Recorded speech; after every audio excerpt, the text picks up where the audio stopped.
Sarkarwada police ठाण्यातच दोन police एकमेकांना भिडले, नेमके काय कारण घडले? सरकारवाडा पोलीस ठाण्यामध्ये दोन पोलीस कर्मचाऱ्यांमध्ये कलेक्शनच्या वर्चस्वावरून चांगलीच धुमश्चक्री उडाल्याची धक्कादायक घटना घडली आहे। वादग्रस्त राजपूत आणि गोपनीय शाखेतील कर्मचारी पाटील यांच्यात शाब्दिक चकमकीनंतर थेट हाणामारी झाली। या प्रकारामुळे पोलीस यंत्रणेतील शिस्त आणि कामकाजावर प्रश्नचिन्ह निर्माण झाले आहे। मिळालेल्या माहितीनुसार गुरुवारी दुपारी 3:30च्या सुमारास सरकारवाडा पोलीस ठाण्यात राजपूत आणि पाटील यांच्यात वाद झाला।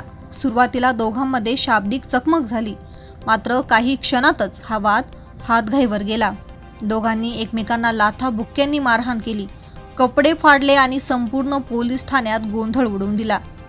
घटनेची माहिती मिळताच इतर कर्मचारी घटनास्थळी धावून आले आणि त्यांना वेगळे केले। या प्रकरणात प्रभारी अधिकारी तातडीने ठाण्यात दाखल झाले आणि संबंधित दोघांना समज दिली, मात्र वाद इतका पेटलेला होता की वरिष्ठांसमोरही त्यांनी एकमेकांवर आरोप करत भाष्य केले। अखेर शांतता राखण्यासाठी दोघांनाही घरी पाठवण्यात आले।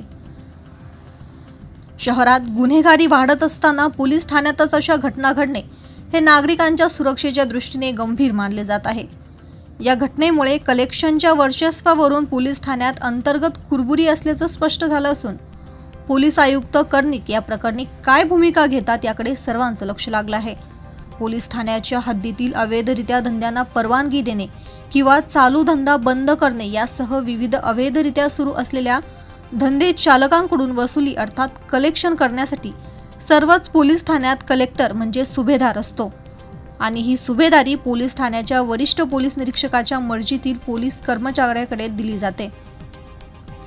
ही सुभेदारी मिळवण्यासाठी पोलीस कर्मचाऱ्यांमध्ये मोठी चढाओढ लागते।